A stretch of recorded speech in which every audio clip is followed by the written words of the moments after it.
Good morning, everyone. We've got a few people signed on for the webinar, so thank you for joining us.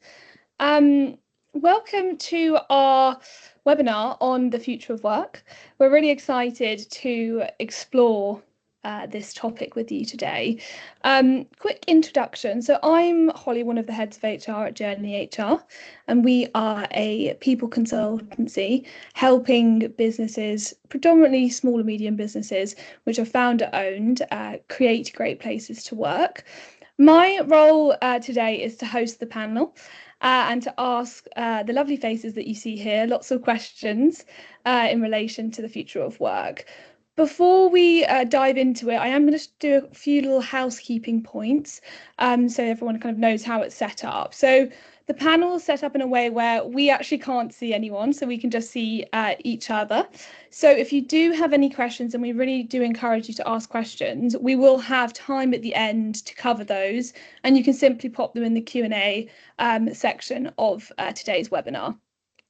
Also, if you do want to turn captions on, there is a button right next to your Q&A section, so please just turn those on and you can get the transcript as we're talking today as well. Today's session will be recorded, so we'll be sending around the recording to anyone who joins us, anyone signed up, who has to unfortunately kind of log off early. We understand that you're all busy and it's a Friday. So, in terms of the purpose of today's session, the workplace is obviously evolving rapidly, and it's driven by changing workforce expectations, changes in demographics, and a real growing need globally, actually, to upskill to keep pace with technology. Flexible models are also being reviewed left, right and centre. And we've also seen recently diversity strategies are shifting into response to regulatory changes. So there's an awful lot for business to navigate and to think about in terms of the world of work and where we're heading. So hopefully our panel today will explore some of those key trends and impart their knowledge of what businesses need to be thinking about to stay ahead of the curve and to stay competitive in today's evolving landscape. Before we dive in, I am going to ask my panel to introduce themselves because they can do a much better job than I can at doing that. So Lydia, over to you to introduce yourself. Thank you, Holly. So I'm also a head of HR at JourneyHR. As Holly has just explained, we work with predominantly founder-owned businesses, helping them to create great places to work. So I've got experience in various sectors, but really the creative industry is where my passion is. So in today's panel, I'll be talking about HR's role and how that's evolving in this future of work. And we're going to be talking about the steps that HR can practically take to support businesses in the landscape. Wonderful. Who wants to go next? I'm happy to. Oh, do you want to, Graeme? No, you go. Thank you. So I'm Selena. I've been a global D&I strategist for over 15 years, and I have a unique blend of in-house leadership experience with multinational organizations as well as consulting expertise. I specialize in building inclusion strategies for businesses. They're designed to deliver sustainable impact. And we're talking about the future of work today, but the future is here, the future is now. So the need is very immediate and urgent. I founded my global DEI consultancy, The Human Difference, to disrupt outdated DEI approaches to ensure that we're fit for purpose, that we create cultures where people and businesses thrive, but most importantly, where we bring leaders in, because leaders are the catalysts for change, but they're not always granted the opportunity to learn, grow, and sometimes stumble to become the true inclusive leaders that we need for our workforces today. Now, Graeme, would you like to introduce yourself? Thank you. Yes, so I'm the Associate Director of Research at the IPA, and I have a strong research background. So I've spent more than 20 years working at research suppliers at Kantar and Ipsos, and I joined the IPA in 2018 as the head of research, and For those of you that aren't familiar with the IPA, we represent advertising agencies. Like I say, we're the people behind much of the UK's advertising and comms, from broadcast to digital, print to social. I think we're probably one of the largest, or one of the most representative trade bodies. I think because we look after, or our members look after, about 90% of UK ad spend goes through our members, and they have around 4,500 clients. So in terms of coverage, we cover most of the advertising agency industry. Like most trade bodies, we offer a lot of range of services, from legal advice, insight, commercial, thought leadership, CPD, and talent, and also lots of work around governance, government lobbying, and effectiveness particularly. And we also provide lots of profile and benchmarking reports, and that's what I bring today, is a lot of statistics around what is happening within advertising agencies at the moment, the sort of trends that we're seeing, drawing on our benchmark reports, our census, our charge out survey. And also I'm one of the architects of the tripartite industry all-in survey, which you'll be seeing a lot of in the coming weeks as our third iteration takes flight on the 12th of March. Definitely a date for your diary. But I'll be looking back at the 2023 results from that as well, and bringing some of that into today's discussion. Annabelle. Thank you. Yeah, hi, I'm Annabelle James, and I founded agespace.org about 10 years ago, which is a one-stop online resource for anybody caring for their elderly parents and relatives. And I started it really as a result of my own experience with my mum, and I guess pertinent to this conversation today, trying to juggle my own career whilst also caring for, to start with one parent and then another, and really felt that it's a really difficult stage of life. And as we've gone on over the years, it's become, clearer and clearer that supporting people to support their elderly parents and relatives is really important, particularly while the NHS and social care sort themselves out, which ain't going to be anytime soon. So we get about 1 million site visitors a year, and we provide information, guidance and resources and anything to do with elderly care, because it is complicated. It's the legal stuff, the financials and the practicalities, and also the kind of emotional business of looking after your oldies. As a side hustle, we also run a consultancy for corporates called the Care Planning Expert, which provides in-house support for employers and employees. So I have a sort of slightly niche involvement today, but I'm really looking forward to it. Perfect, thank you all. And not niche at all, Annabelle. It's going to be you're going to contribute lots to the topic, I'm sure. And with that, I think let's start with kind of the impact of the demographic kind of shifts we're seeing. And I think, Graeme, you're probably the best place to start there, because you've got some wonderful insights from your research. And are you able to tell us what the industry trends are showing, and how that's changing the nature of our workforce? Yeah, absolutely. Yeah, thank you. Yeah.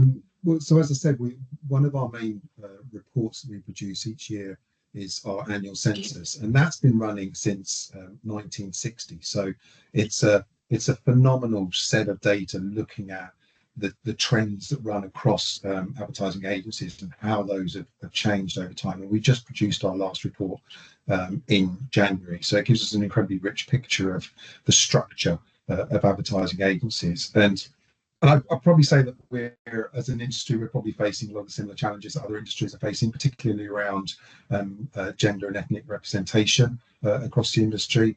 We are got predominantly women working in advertising agencies, and that has been the case since about 2015. We've had more women than men, but that's across the board. So currently about 56% of agency staff are women, but that's still not being reflected at the senior level, at senior leadership teams, where only about 40% of C-suite roles are held by women. That is growing, and we are seeing that increase, but not at the rate I think we would like to see. But also, I mean, as an industry, we are growing as well. So we saw a slight increase in the overall numbers of people working across agencies.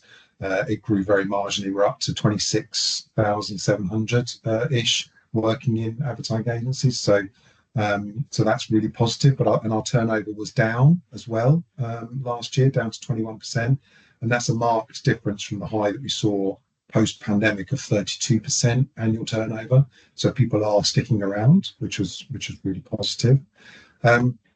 Like a lot of the population, we're aging as an industry. So we saw our average age increase up to 35.2 is now our average age. Last year it was 34.6. So we're seeing that just creep up. Partly driven, I think, this last wave by a reduction in the number of interns that we're seeing. That was in 3 figures in the previous wave. That's now into double digits this time. So that obviously brings the overall average age down. We'll be talking a lot, I think, later, Holly, about flexible working. So I won't talk too much about that now, but we're definitely seeing a more open approach across the board to flexible working, which I think is really, really positive. We've also seen a number of part-time workers has increased, but it is stable. So that's, and I think that's reflective of flexible working. But it's also had, I think, the opposite impact on the use of temps and freelancers. So I think the increase in flexibility for sort of permanent staff has meant that there's been less reliance on the need for freelancers and temps. So that's been sort of steadily declining in the last 3 years. And I think another couple of disappointing things that were kind of headlines from the last census is that we have seen increases in both the gender and ethnicity pay gaps. So that was disappointing to see. Gender pay gap has increased from 15% to 20% in our last wave, and the ethnicity pay gap increased from 22% to 31%.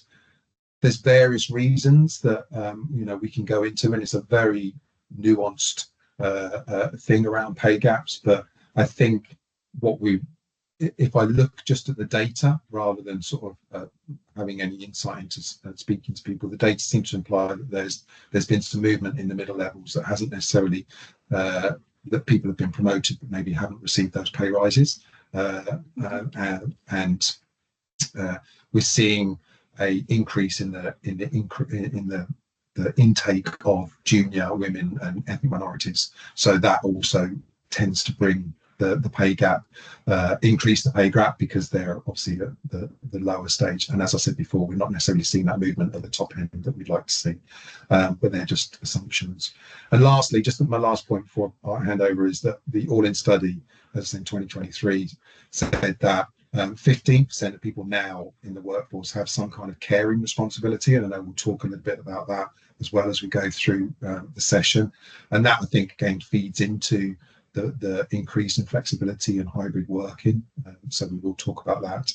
But I think perhaps more worrying that 11% of the people that said they'd taken any form of parental leave in the previous 5 years, and that a number of those felt that the company had been unsupportive, and 30% felt that taking that leave had some disadvantage career-wise. And I know we'll talk about some of those things as we go through today. But that's kind of just a sort of a state of the nation, as it were. Sorry, it was to stop to lots of numbers. But thank you for that, Graeme. Some really, really interesting points there. I think that parental leave point, we probably won't have time to talk huge amounts on it later, but there was a really interesting article released by the founder of Pregnant and Screwed about that point, and the number of women in this instance returning from maternity leave or parental leave, and actually then losing their job. So I would recommend anyone goes and has a look at those statistics, because they're quite alarming as well, and definitely contribute to this topic. The other point that I thought was really interesting is, obviously you've spoken about the average age within agencies has crept up ever so slightly. However, when we do look at it across the board, it's still relatively quite low in comparison to our aging population. And for me, that really does raise the question around kind of the longevity of career opportunities within the creative landscape and within agencies.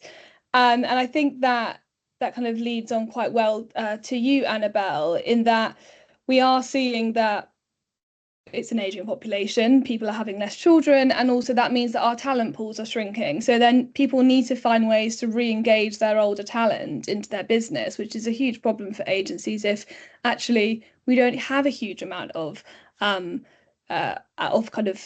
distribution of from an aging point of view. So Annabelle, talk to us about your work and what you're seeing, and that where are those main challenges for the elder generations, and what does that mean for employers? Why should they care? What should be doing? Thank you. Yes, so interesting what Graeme was talking about, women in the C-suite and whatnot. There's a sort of crazy stat that from this year there are more people in the workplace with an elderly dependent than there are with childcare responsibilities. And I sort of stumble over that myself every time I say it still, even though I've been an old person's geek for years now. And yet we seem to have sleptwalked into all of this. You know, we've known we've had an aging population for decades. And it's not just about work. I think, you know, society generally, we just haven't sort of got to grips really with the fact that we're all going to have to work longer in order to pay for all our lovely old people. So, you know, it hits many buttons, and it's multifaceted in terms of an issue. But, you know, going to 50% more people aged over 65 are going to need care by 2038 than they do today. So there's a sort of ticking time bomb going on, really. And I think, you know, what that means for the workplace, as I've sort of mentioned before, whilst the NHS and social care sort themselves out, the onus increasingly is on family members to provide that care and support. And women in their 50s have a 1 in 2 chance of caring for an elderly parent or relative. And of course, it's not entirely gender, runs along gender lines, but it's still very much the case. And since the pandemic, 600 people every week leave work to take up a caring responsibility. But by the same token, almost half of those have said that they would return to work if there was more support and guidance available for them there. So I think there are ways forward. And I think it's really about, you know, you want to retain your staff, you want to attract older talent and keep it, and facilitate people to be able to hopefully, you know, continue to work effectively, but also take up that caring responsibility. So I think it is possible. It's coming, you know, with the Carers Leave Act last year is a step in the right direction. A week of unpaid care every year for employees is great.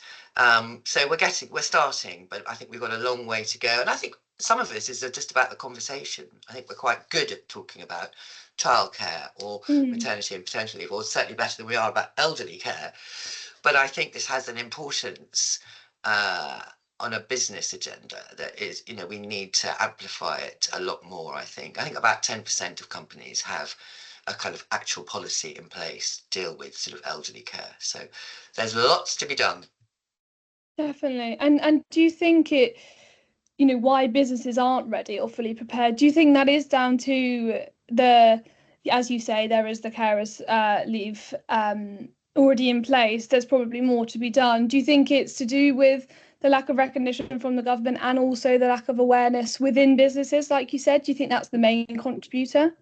Yeah, I think it's a funny subject, to be honest. You know, it's not sort of like celebrating, I don't know, sports day or whatnot at school. Nobody really wants to talk about, you know, their mum's dementia or their dad's incontinence with their friends, let alone at work. So it's not a subject that has really had much attention generally. You know, we just don't talk about it. But we're going to have to, because it's having an impact on the workplace, and it's having an impact on our employees. So somehow we've got to sort of tussle with it. And I think, you know, in a way, whilst the government does very little, it will be incumbent upon more and more of us to take that responsibility. Definitely. And what are you seeing are the main, obviously it differs massively depending on the caring responsibilities that individuals are taking on, but what, for people who haven't necessarily thought about this within their business, what's your main bit of advice about how you start bleeding this into business strategy and being part of what you think about from an attraction and retention point of view?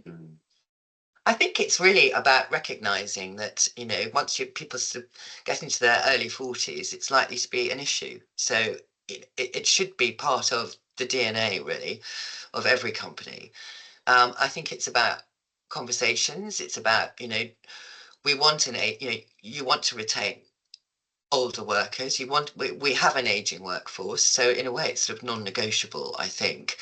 I think there are some softer wins, so which is about opening up the conversation. I think it's about helping people find the guidance and the support they need so that they can continue to work and also juggle care. And I think it's about recognition as much as anything. Perfect. Thank you for that, Annabelle. And Lydia, kind of pulling together everything that Annabelle and Graeme have said about the demographic changes and where we currently are in terms of the landscape of the world of work.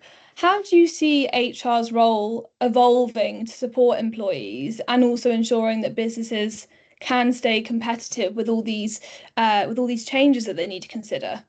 I think there's two parts to the question, isn't it? Because HR's role is definitely evolving. It's continuously evolving. And we were once personnel departments, and now we're definitely strategic business partners in our organisations.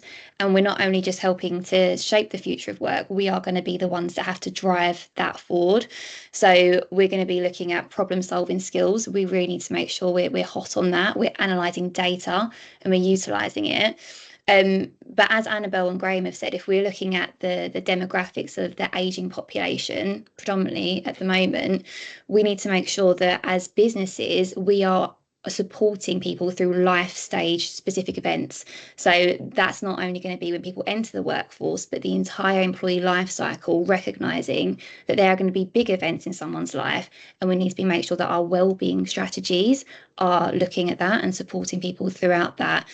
And as everyone has individual needs, every organisation will need to have an individual approach to their wellbeing strategy as well. There's no one size fits all.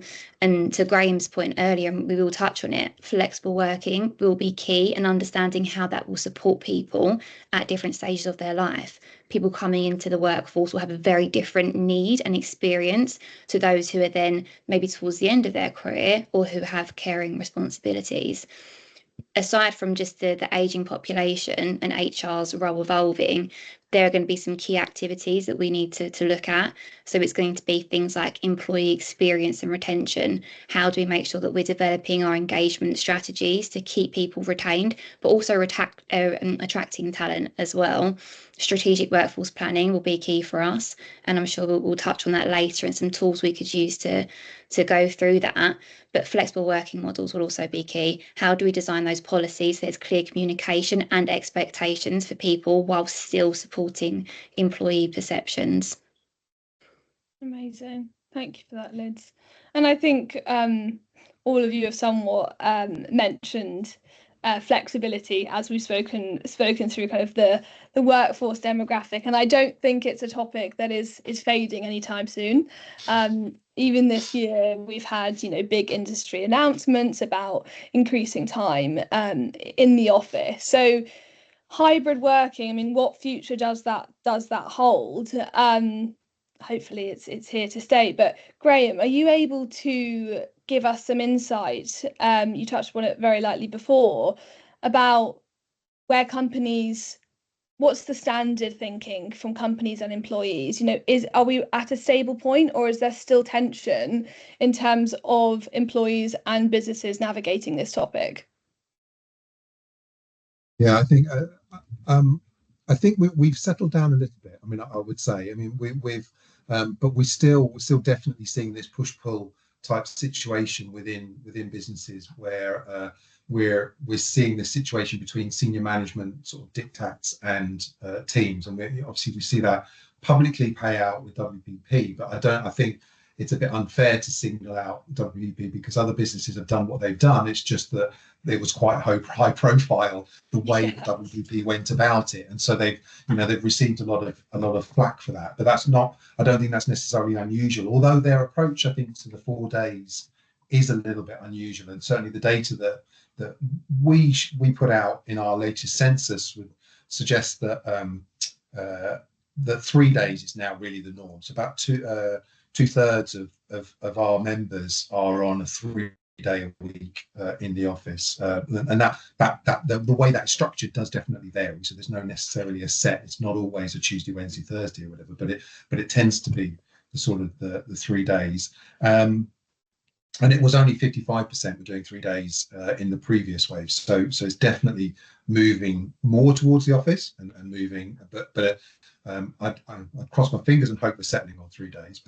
And when we looked at it, only 5% of agencies are doing the 4 days. So I think WPP's route is a little bit unusual, but it's not unusual to mandate something like that. However, interestingly, that I know we said 2/3 are doing 3 days, but actually when we look at staff numbers, so in terms of the employment base, so it's large organisations that are doing the 3 days. It's actually 82% of our members' employees are on 3 days in the office. So the vast majority is on that 3 days. I will caveat that by saying I think the data we collected was, I mean, it was towards the back end of last year. So it was probably before the WPP thing kicked in. So given their scale, I would expect that to change when we look at that again in September of this year, and we also measure it in all in as well so we'll be measuring that again in March. So it'll be very interesting to see sort of how that is. And what was really interesting about the all in study that we did in 2023, and we'll ask it in the same way again this time, is that we asked about working in 2 ways. We asked everybody what they were currently working, and then we asked them what they would like to work. And that's the first time that we've really seen that kind of comparison of data to see, well, actually, what would be your preference to do that? And we saw some quite big differences. And it's probably not surprising that the majority of people wanted to work less time in the office than they were currently doing. But not perhaps by as much as you would have thought. I think generally about 14% wanted to spend more time in the office. So there were some people that did. They were at the end of the spectrum where their agencies were in the office very little. As you would expect. So those people were saying, I'd actually quite like to spend a little bit more time in the office than we're spending at the moment.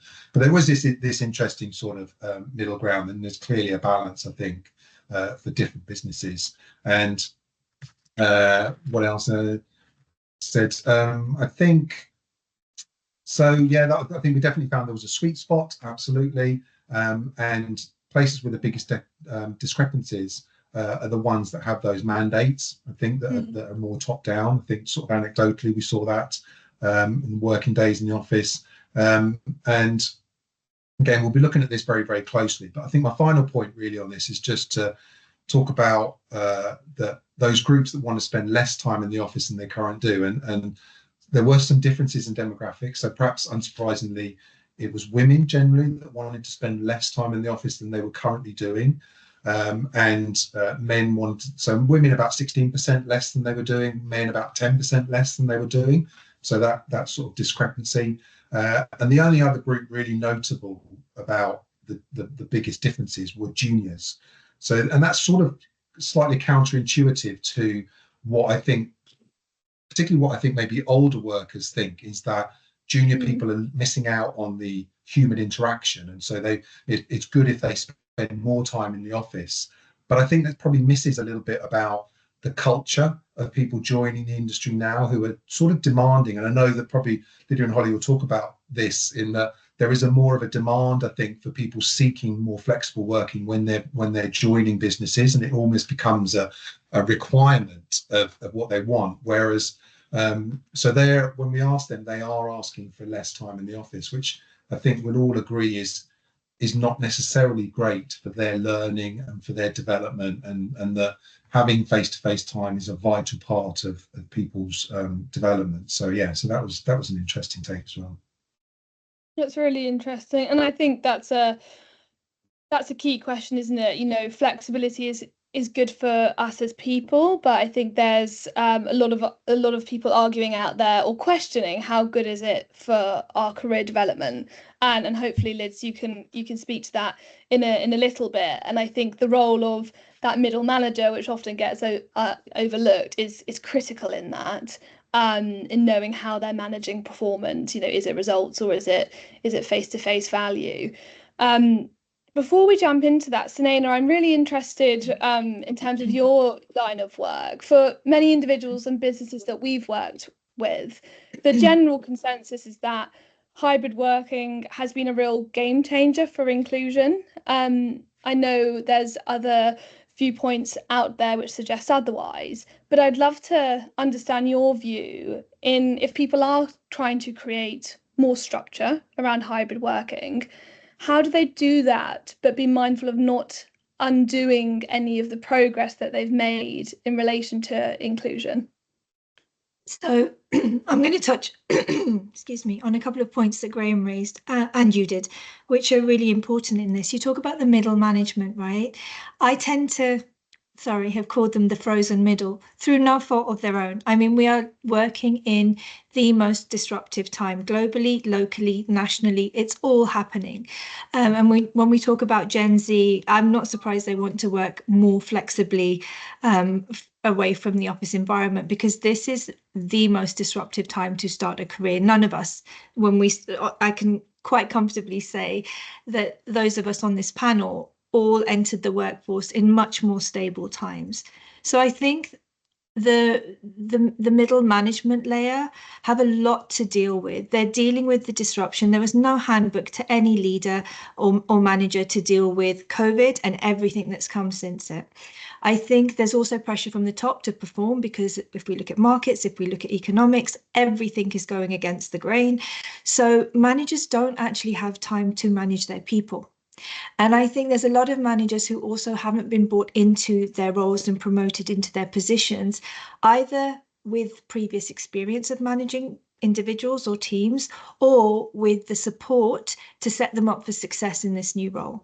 So I think we definitely need to look at how have we supported them in building the right capabilities to lead people, to lead inclusively, to understand equity, not just equality, and even to understand the difference between the two.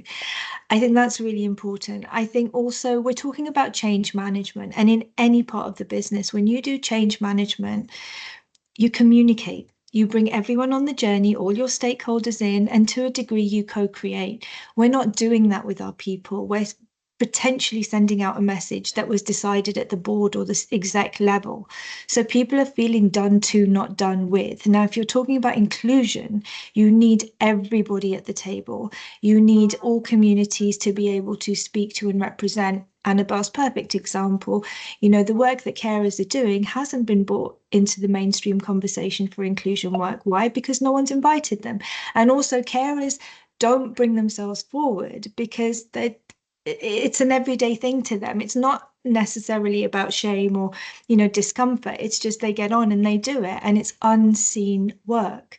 So I think we need to create the opportunities to bring everyone in. Clearly communicate your why. Why are you making this decision for return to office?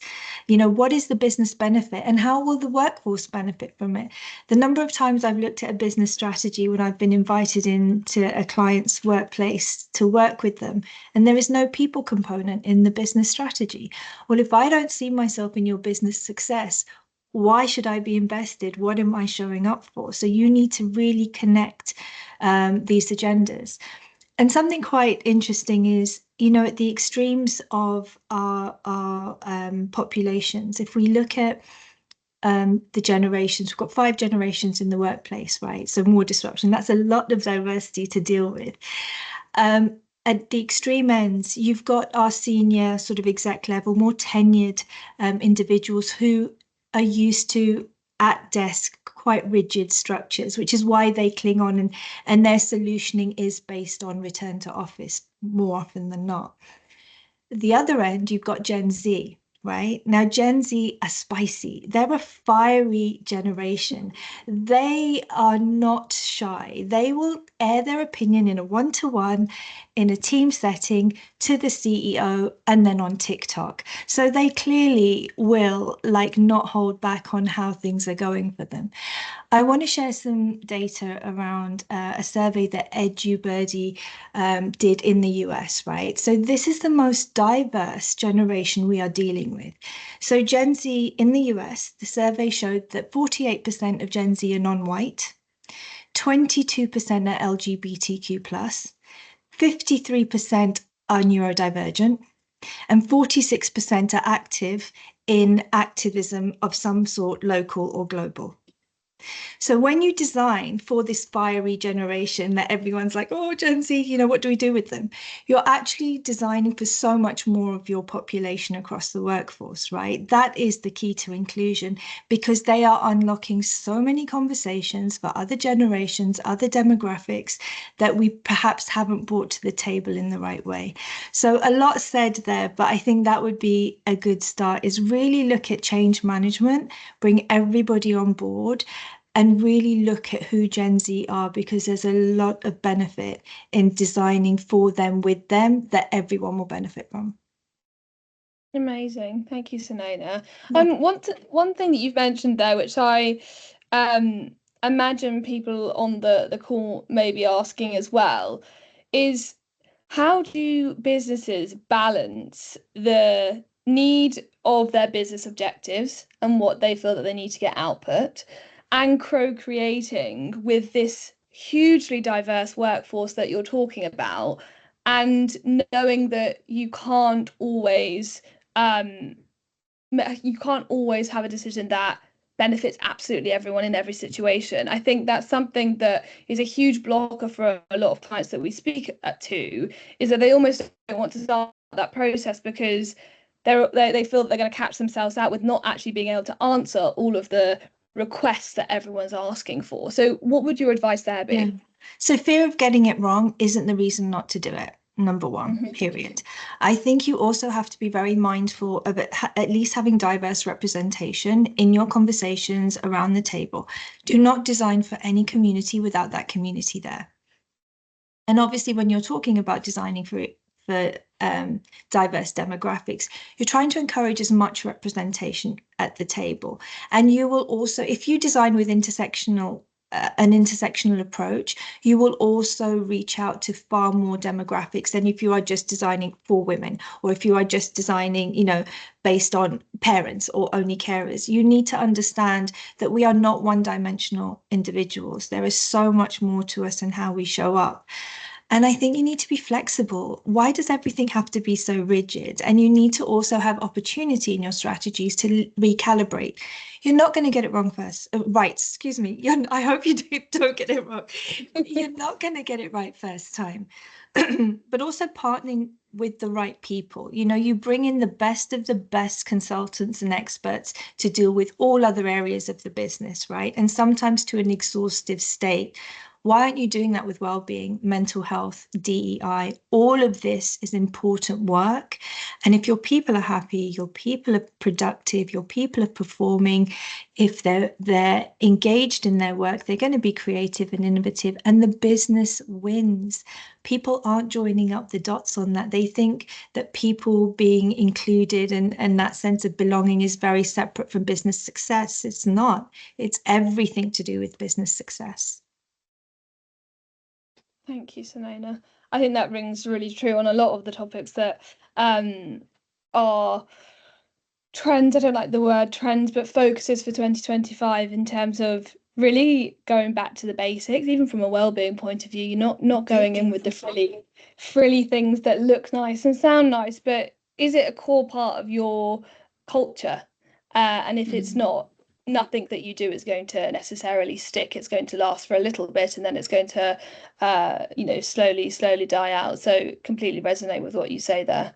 Holly, to that point as well, going back to Gen Z, they're very values led. And I would challenge people to actually question, do they understand the values of their organization? Do they know all the values of their organization? Does their organization even have a set of values? Because until you also don't anchor into that, again, people don't have the framework in which to operate. So having the right culture is fueled by being values led. And having alignment in that respect too. Absolutely. It's your Bible, isn't it? It's your DNA. It's where you go from. Otherwise, you can get so overwhelmed by all these different strategies. You know, what's my people strategy going to be? What's my EDI strategy going to be? What's my well-being? If you don't have that North Star, you don't know where to start from. And you can understand why people get so overwhelmed. So yes, I completely agree with everything you said there. And Liz, coming to you, in terms of everything that we've just said, and all the amazing factors that you've got to think about, how does that translate for businesses into thinking about communicating policies and workplace patterns around flexibility? Are we at risk of treating things as a one size fits all? How do you as HR lead your businesses in knowing how to create those policies that are inclusive and fit for purpose? I think we are at risk of organisations treating it the one size fits all. I think people get really overwhelmed, and as you said earlier, Holly, try to then please everybody and think I can't do that, so we're just going to go for this approach which we think is right. And as Selena says, not inviting different communities to that table to understand actually is this the best for our business and also our people. So I think from an HR perspective, we can see in recruitment that flexible working is not going anywhere. It is a necessity now when people are deciding to stay with their employer or looking for new roles. So we need to be able to be adaptable to say, okay, this is a new way of working, but we still need to make sure it fits the business needs and goals, and then we work around that. So from an HR perspective around policies, clear communication is absolutely key, as it is with everything. There was a CIPD study at the end of 2024 that showed only 33% of organisations actually have a formal policy in place to manage any kind of flexible working. This is separate to the actual legislation, the right to request, it's separate to that. And that's showing that there could be inconsistencies with managers having conversations with their direct reports about what they might need. And then that leads to this culture of this person's got that, and this person may be in a very similar situation, but their manager has treated it differently because they haven't had the training and there's no formal process that they need to follow. So I agree with Selena in that we need to have flexibility, but we also need to have a structured policy that then allows for adaptability depending on circumstances. And that's where HR's role really comes into that. We need to design and also implement flexible working policies that really factor in, okay, what is our business mission and our goals? Look at our data. Who are our people? What are they asking for? What do our productivity and performance stats actually look like? And then what can we make work for the people? So I think that's really key. Also in this conversation, we have to acknowledge that we are in a digital era and it's really overwhelming. We've got Slack, WhatsApp, Teams, constant pinging, and there's a well-being element to this as well. When people are in the office, they can quite easily go, right, I'm done today, I'm going home, and that's that. But when we're working from home, and even when we're in the office, we might be checking our phone on the way home, we might be doing some work emails. We need to have some boundaries. So it comes back to that communication and those guidelines again. As HR, do we have policies? Are our leaders role modeling those behaviours of after 5:30? Actually, I'm going to cut off. I'm going to spend some time with my family. I'm going to do whatever it is I want to do. And Selena, you're a great example of this. I know in your signature, you've got these are my working hours. I kind of work to what suits me. Don't feel obliged to reply. And I think to touch very loosely on some legislation that may be coming in with the Labour government, the right to switch off will make that a very real thing for businesses to think about. So there's lots to understand there for businesses and for HR to really lead them and support them in that discussion. But we also need to understand that flexibility can mean anything. It's not necessarily hybrid working. It's not necessarily remote working. It could be core hours. It could be part-time working. It means so many different things. So awareness is key. To Annabelle's point and to Selena's point, training and awareness and communication really are what HR needs to be driving forward here. Perfect. Thank you, Liz. Yeah, that's so important, isn't it? And I think you've hit the nail on the head there in terms of flexibility I think most people go to one line of thinking, right, it's hybrid working. It's that you can come into the office 2 days a week, 3 days a week, whatever it might be. But actually there's far more you can do from a flexibility point of view and what that looks like. And Annabelle, I think that leads quite nicely into you in terms of how can employers better support employees who are balancing those caring responsibilities? Obviously, you spoke about you doing some of the consultative work for businesses on how they develop those strategies. What does that look like? I think a really important thing to say is that, in my experience, people want to work. they want to be able to get that balance if they can somehow. It's not about not going to work anymore. It is about how do we make this work for everybody. They've got experience, they've got things to bring. So I think from that, if we sort of start at that start point, really, what we try and do is, what we know is that finding information and access to resources is still quite hard. There's loads of Googling going on and not very successfully. So we try and give people access to the information and support to make good decisions in a timely fashion. And that, has an impact on their work, because if they're able to make those decisions about care or support and make them well, then, they feel better about it. It's less time out of the office or out of work. And more productivity. So at the base level, it's about good guidance and information, which we do. And then I think it's about supporting people, whether that's just helping them out, find solutions that they need. So we have a sort of help desk and a concierge service. And sometimes it's about pointing people in the right direction. They need to find a care home, somebody's coming out of hospital. How do they get somebody home from hospital? So some of it's a very quick time. We need a solution now, or some of it's much more longer term. It's about helping people put those plans in place. And then that reflects back, I think, on their ability to work and their ability to plan within a working environment as well, which also is sort of more beneficial to everybody, really. But I think it's that being able to facilitate people to work effectively and efficiently to help deliver that business plan and those goals, but also being able to manage those caring responsibilities as well. I think that's the kind of where we start from. Definitely. And it's so interesting. I think it's similar in other topics where there needs to be more awareness about whether it's, menopause, IVF, whatever it might be. It all starts with that access to the right information, because they're such overwhelming, but they can be very overwhelming parts of people's lives. So it's so interesting to see you confirm that, Annabelle, that it does really stem from having an employer being able to say, well, actually speak to this expert that we work with who probably can point you in the right direction, rather than it absorbing all of that brain power whilst you're at work and not actually being able to be that productive. Definitely. I think it's none of it, dare I say it, it's not rocket science, really, lots of things. But we're not very good at it. And I think I think the more people can talk about it within the workplace, I think then it'll become up the agenda, which is great. So yeah. Annabelle, can I just say to that point, it's not rocket science. Some of the most important behaviors and practices are just being a good human in this work, right?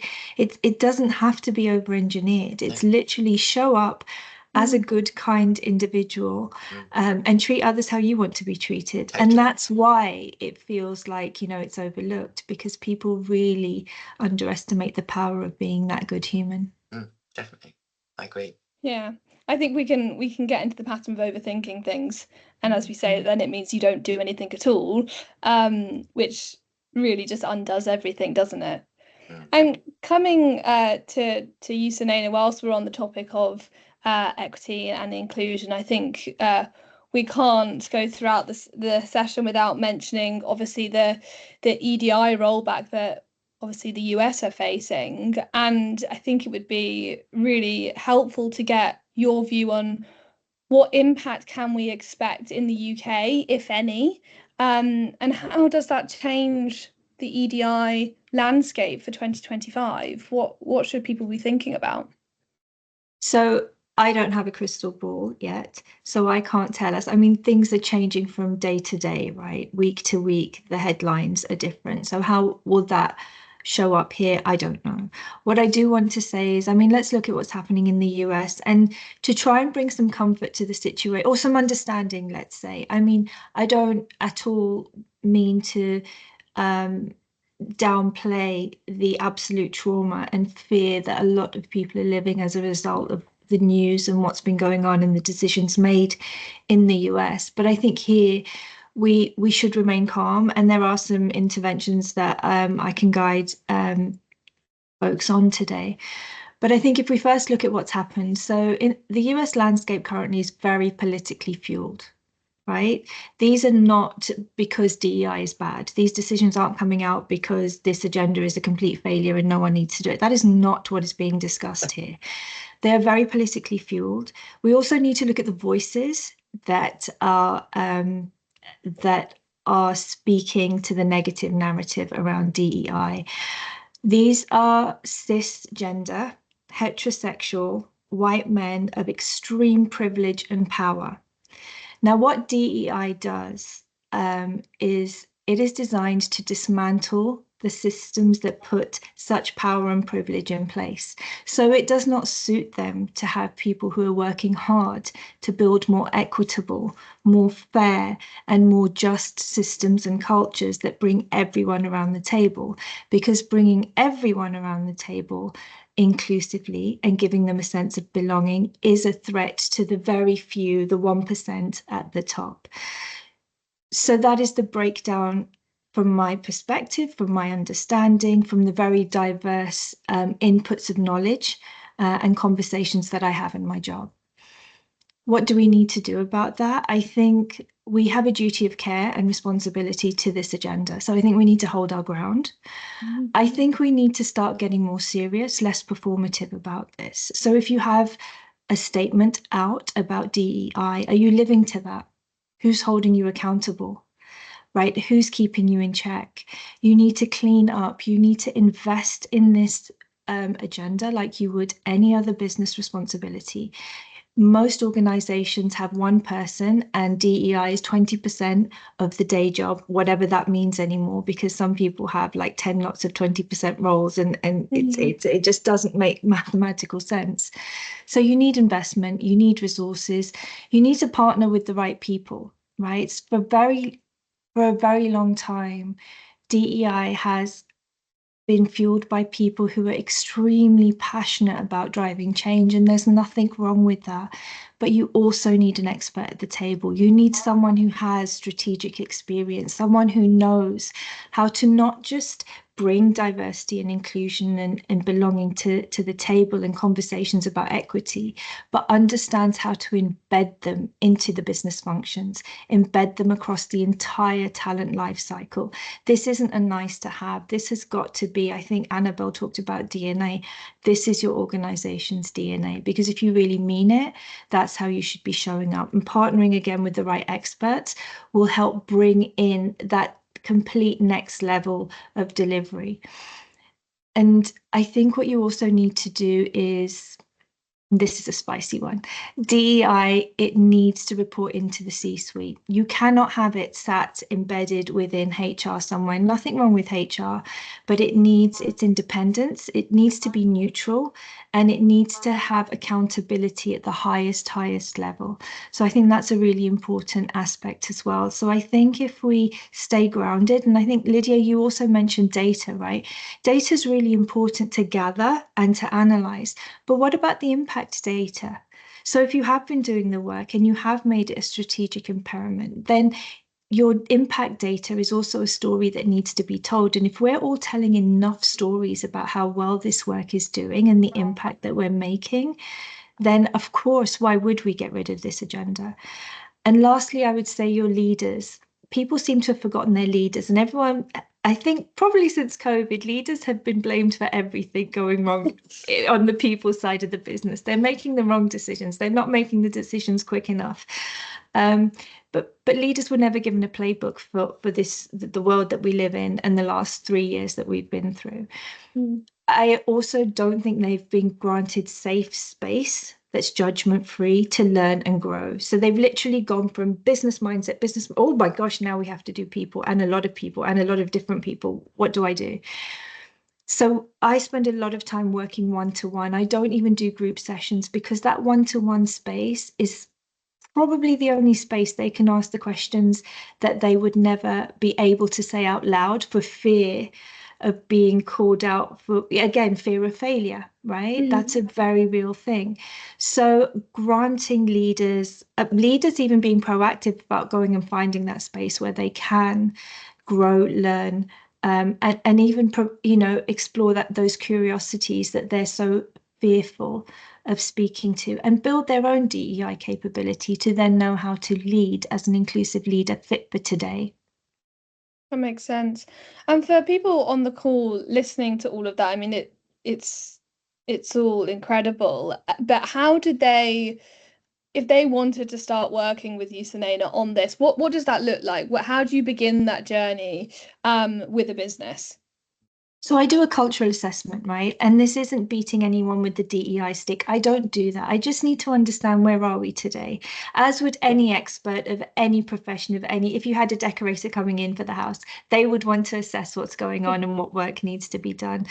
And then it's about giving the organization choices in which they prioritize the action. Because sometimes, again, how is the business performing? What is the budget that we've got here?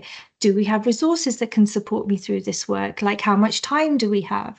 So there's a lot to consider. And I think businesses need to stop. Personally, if you feel uncomfortable about this, that's a great thing. So don't be embarrassed or ashamed about that. If you feel discomfort, that's where your growth will start. So reaching out and hesitating because we haven't done enough and we should have done more, and we've been doing DEI, for 5 years, but nothing's changing. It's okay. Like, we all have to learn and grow. So now let's get it right. That's the message. Let's use the US and what's going on as the catalyst to now get things right, do it properly, and get the help and support that we need. But the assessment is the first place, because without that, no matter how good, bad, or colourful your existing state may look, it doesn't matter. It's the work we need to do to move forward. Completely. And I think, Graeme, you touched on it before in terms of, unfortunately, the gender pay gap and ethnicity pay gap data that you reported on has decreased. It's not got any better at all. And obviously, we're seeing changes in legislation, which are also going to, obviously, it's managed at the moment from a pay point of view, but ethnicity and disability for organisations over 250 employees are going to need to publish that data.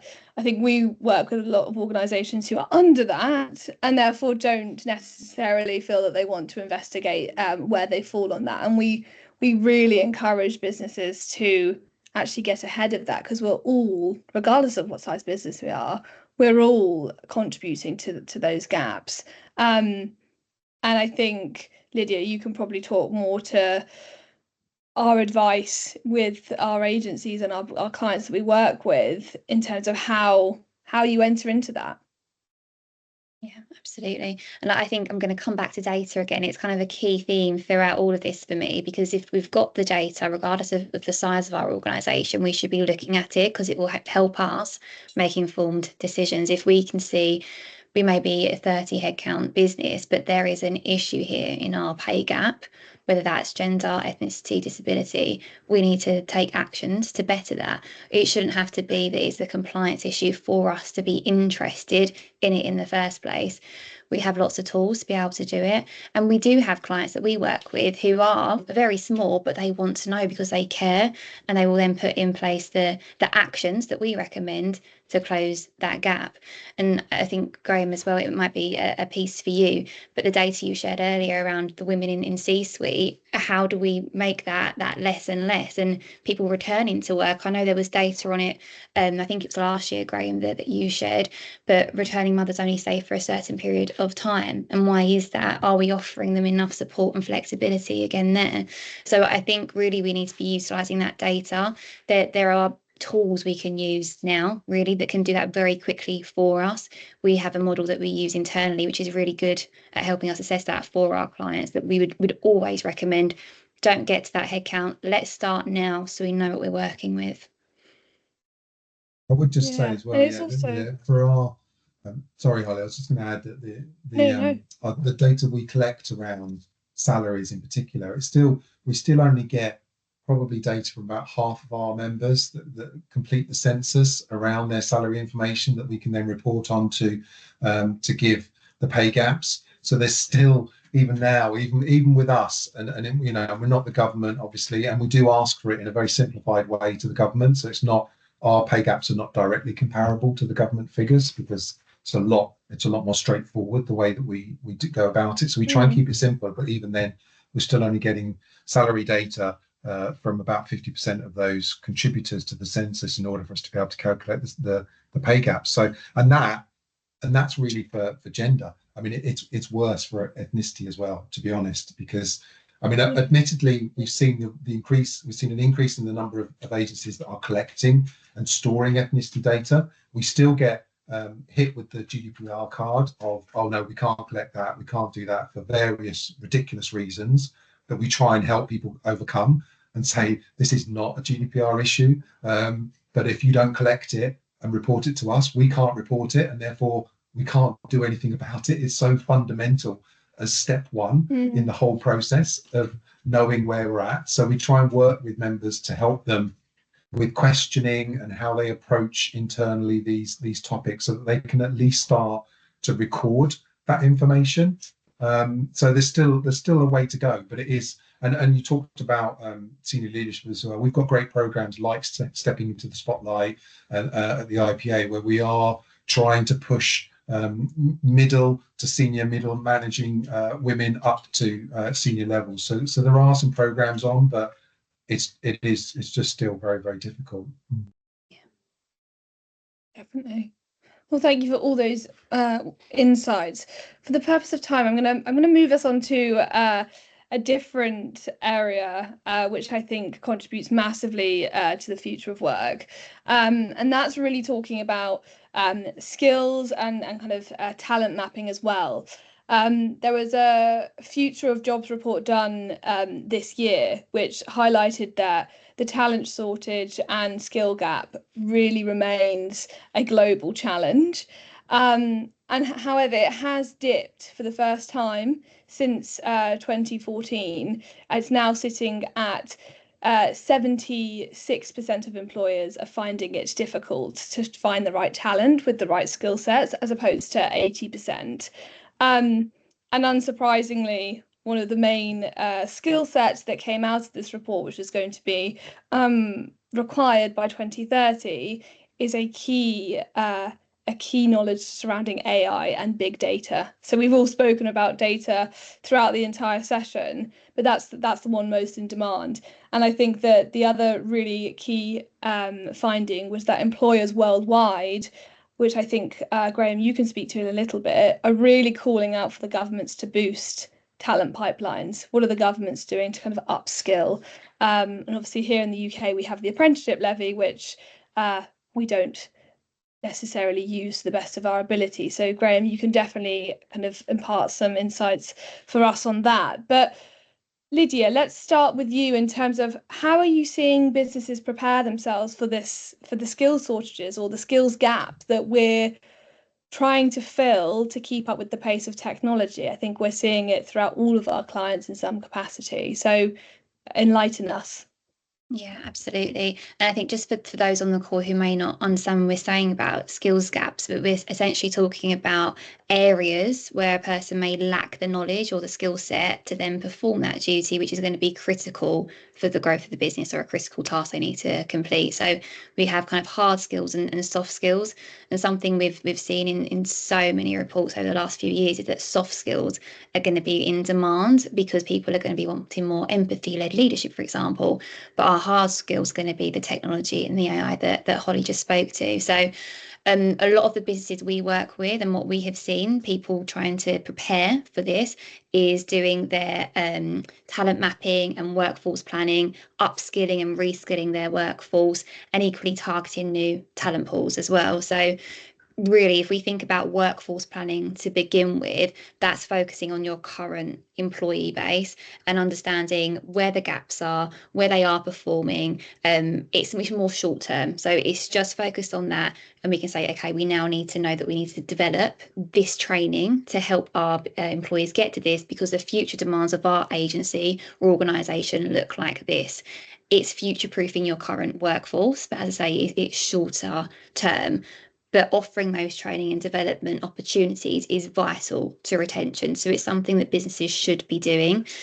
And we also have talent mapping. So this is the longer term strategy that businesses and HR should be driving. And it goes beyond kind of immediate recruitment, and it aligns with your broader business objectives. So we're going to be looking at your individuals that are in your workforce, as I say, but also the talent that you may need to bring in to the business to align with those future goals. So the key difference really is current employees and then the gaps for the future as well. So in both cases, HR have a really vital role here to play. We need to be looking at tools such as the 9-box grid, so looking at current performance versus potential performance and understanding who our successors may be in the business.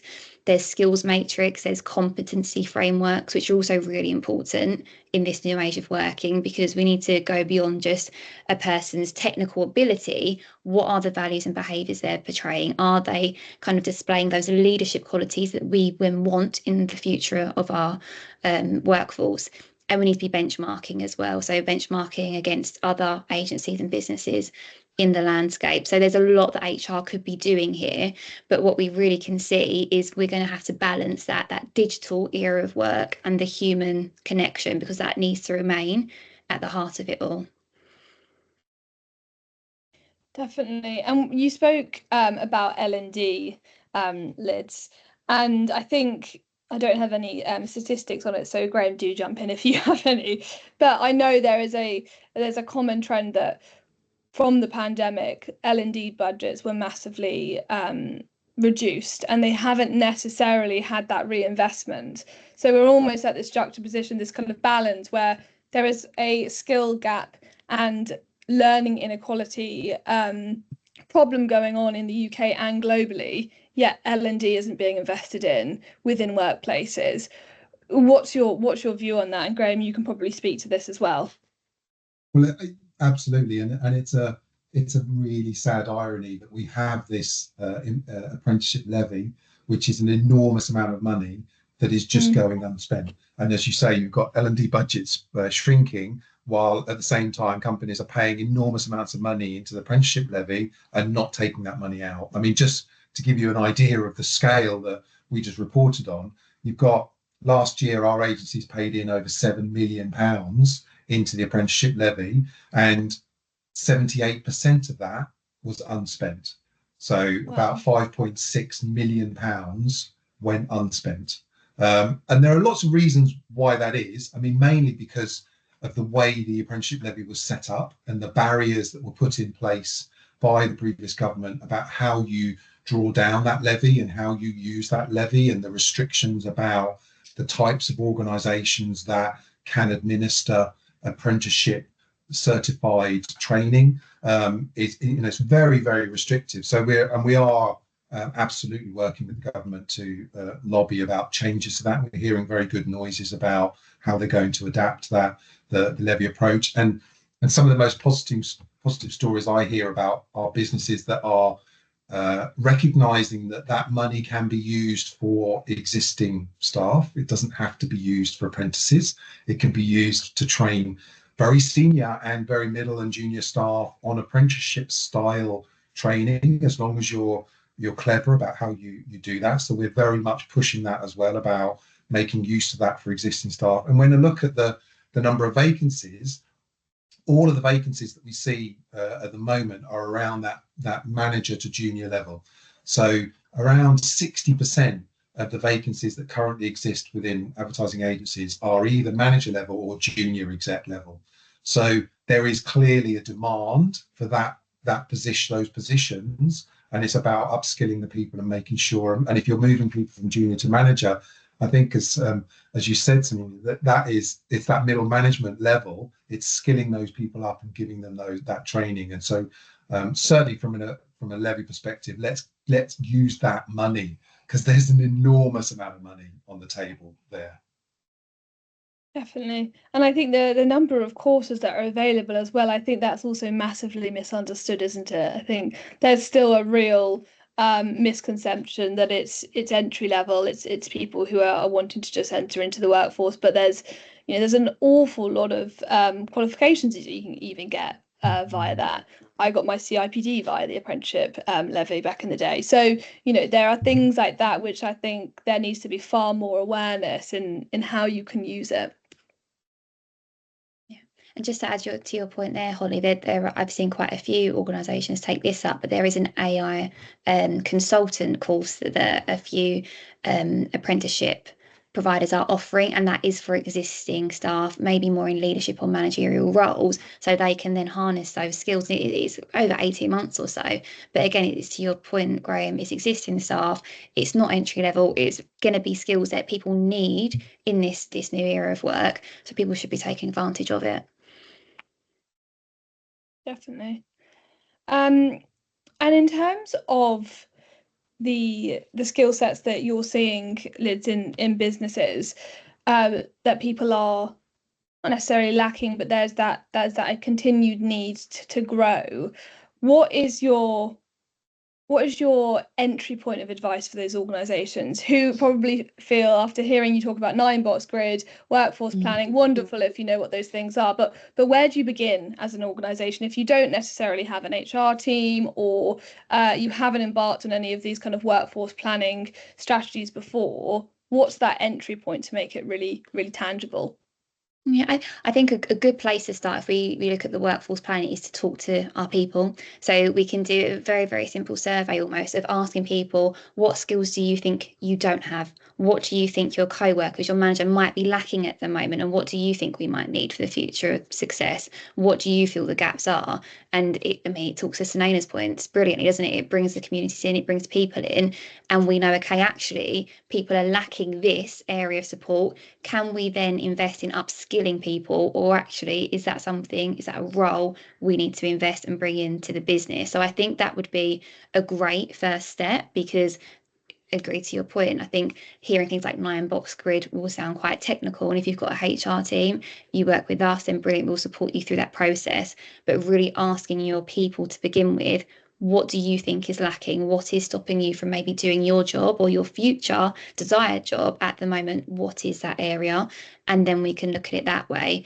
But really for us as well, we then need to understand, okay, where is the training development opportunity for us? Is it shadowing? It isn't always got to be kind of a huge course that people go on. It could be that people are working alongside their managers or co-workers more closely to learn those skills. So really, I think it's understanding that at the employee level first, and as business leaders and owners, knowing, okay, what's our vision for the business and what skills are going to need help us get there.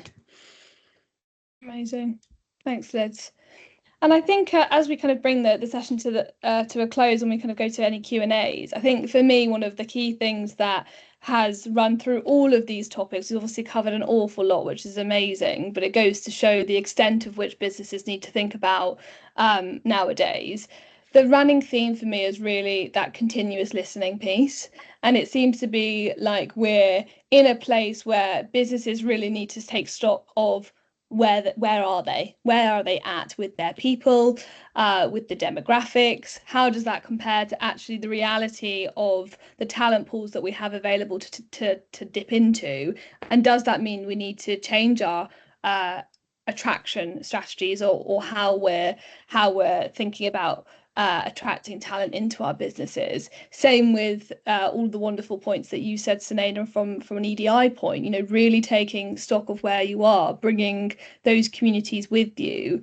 Something that really stood out to me, what you said, was don't make a decision for those communities if they're not at the table. I mean, how many people have probably made that mistake without even knowing? So same, Annabelle, your advice in terms of, people have caring responsibilities, but they might not be talking about it because it's just a general part of their life and kind of what they're navigating right now. But actually having that conversation, that awareness piece, is so important. And again, it seems to all funnel back from taking stock of where you are, what's the DNA of your organisation, what's the demographic of your organisation compared to the landscape we're operating in, and building from there. Before we wrap up for the Q&As, I would love to ask each of you one key takeaway and piece of advice that you would impart to the organisations listening with us today, what they need to really be thinking about in 2025, which I know is a ridiculous question because we've just spoken about so many things, but what's the key thing that you would impart? I'm happy to start. Lydia knows I like to go the extra. I'm going to give you 2 things. So I think one, remind yourself to be grounded in being a good human, whether that's putting the human back into HR, whether that's showing up, as someone who is values led and grounded in this work, as an inclusive leader. Do the work you need to, but be a good human. But to your point just now about the work that we need to do to kind of refocus maybe our priorities and what have you, I think it's really important that we work together. So it's so common to go into organizations and everyone's siloed and very kind of boundaries driven around their work. Why? We can't do, if we're going to be inclusive, if we're going to deliver an inclusive culture, we need to start that with the people who are doing the work. So I think more collaboration, more co-creation with the functions as well as your people.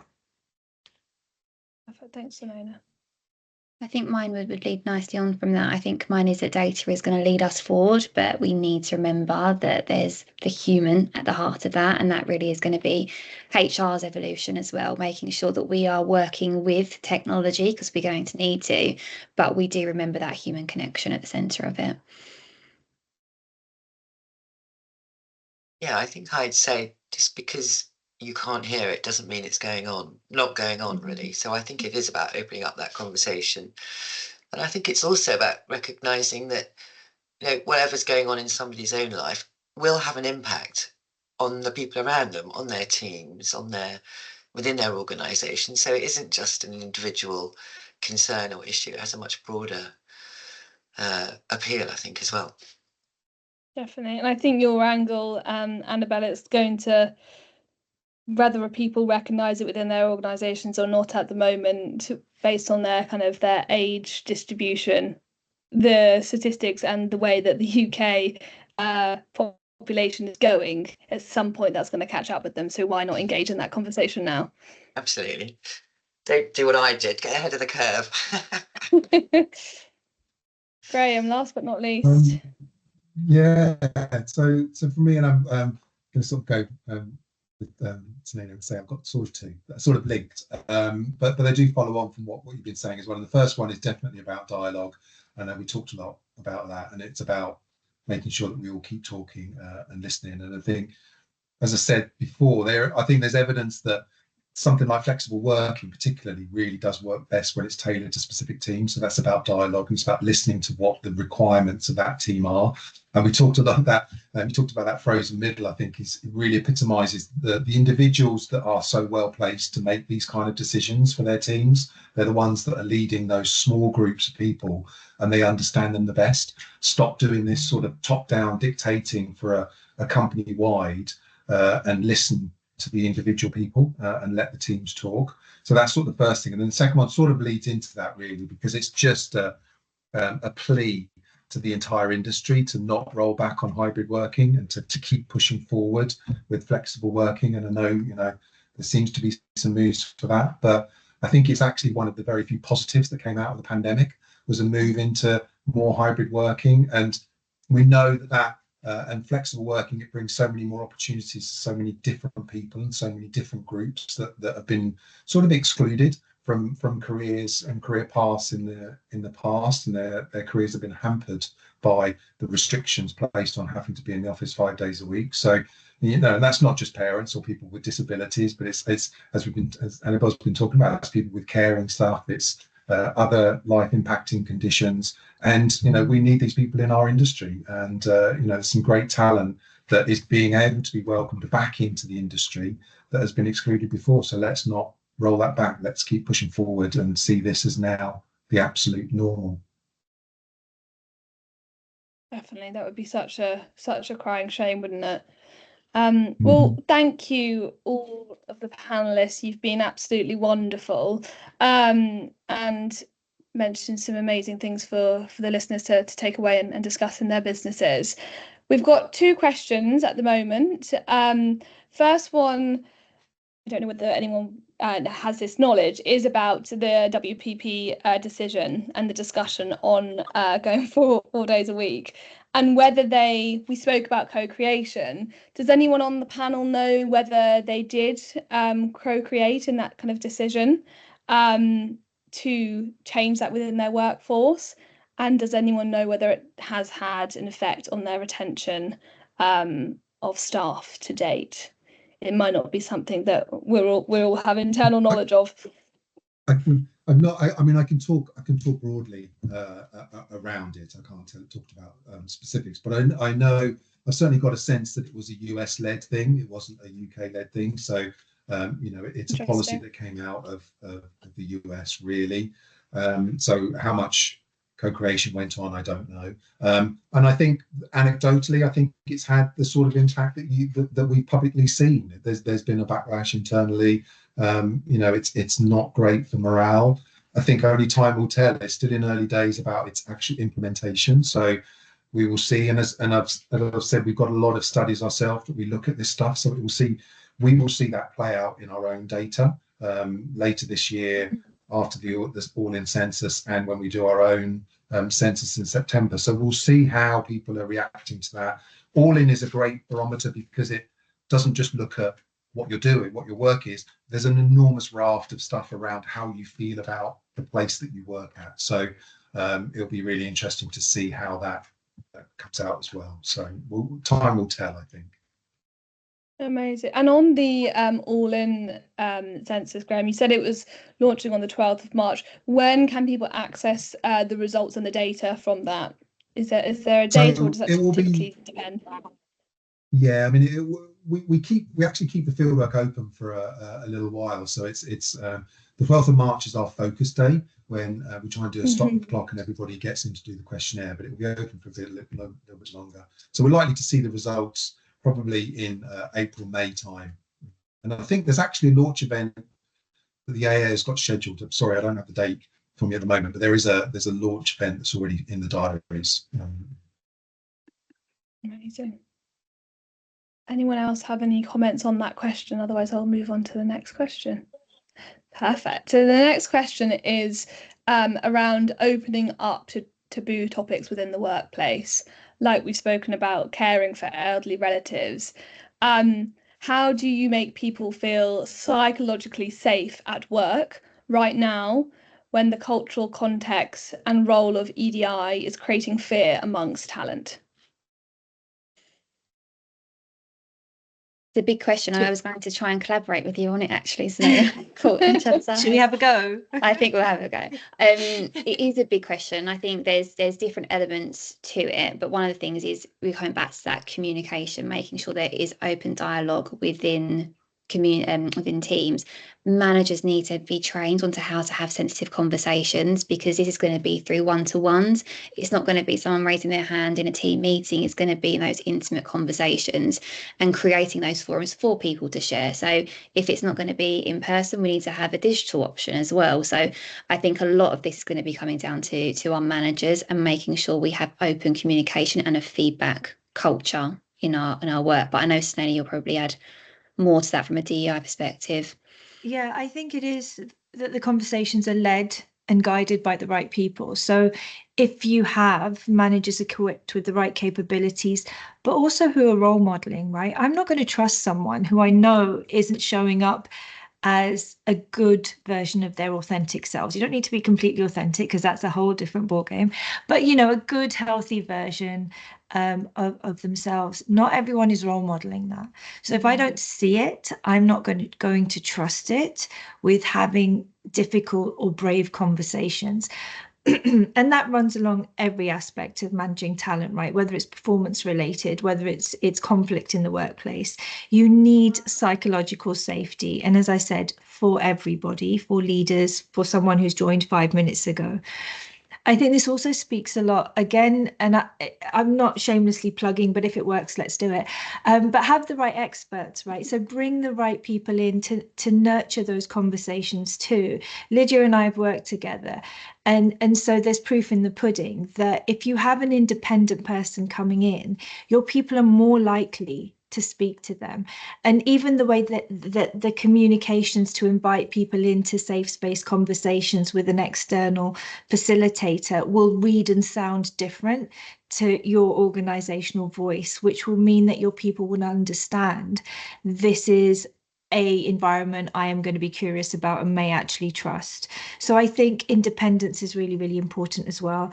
And I think also bringing in, again, the well-being aspect, merging mental health expertise, a mental health first aider in the workplace, you know, having that skill set and capabilities in the workplace so that people, you know, there are people who over the last 15 months, we have been witness to some absolute atrocities unfolding across the world. If you look at Sudan, the Congo, Palestine, there is so much happening across the world, but those people that could be closely related to it are in your workplace. And they absolutely need safe space, taboo, if you want to call it, conversations. So the importance of bringing in the right expertise and having independence to support them is really, really critical in nurturing your culture of inclusion and belonging. Because if it's not there, you're saying, I don't see you, I don't value you, let's just get on with the day job. Yeah. Yeah, I think that's such a good point. And I think it's a massive one which organisations that we've been working with have really needed advice on how to navigate. So that kind of political stance that you're speaking to there, Selena, you know, how do you balance that with an organisation? I think that's been a real learning curve for HR professionals, businesses, you know, around the world, really. And just Holly, to that point, you don't have to get political about it. Again, it's bringing your human self forward, showing compassion, not having judgment, allowing people the safety they need to just have a comforted conversation. Absolutely. Wonderful. I think that's all we've got time for, but thank you again to all of you on the panel. It's been wonderful. What a lovely way to start Friday to discuss this all with you. So very interesting. We will send a recording round to everyone that has joined us. Thank you for joining. And any questions, please just reach out to Lydia and I. You've got our email addresses and we'll go from there. Thank you all. Really enjoyed it. Thank you. Thanks. Enjoy your day. Bye. Have a lovely weekend. So, There we go. Have a nice weekend, Annabelle. Yeah, you It's just too. us. Have a lovely weekend. You too. All right, Bye. take care. Bye.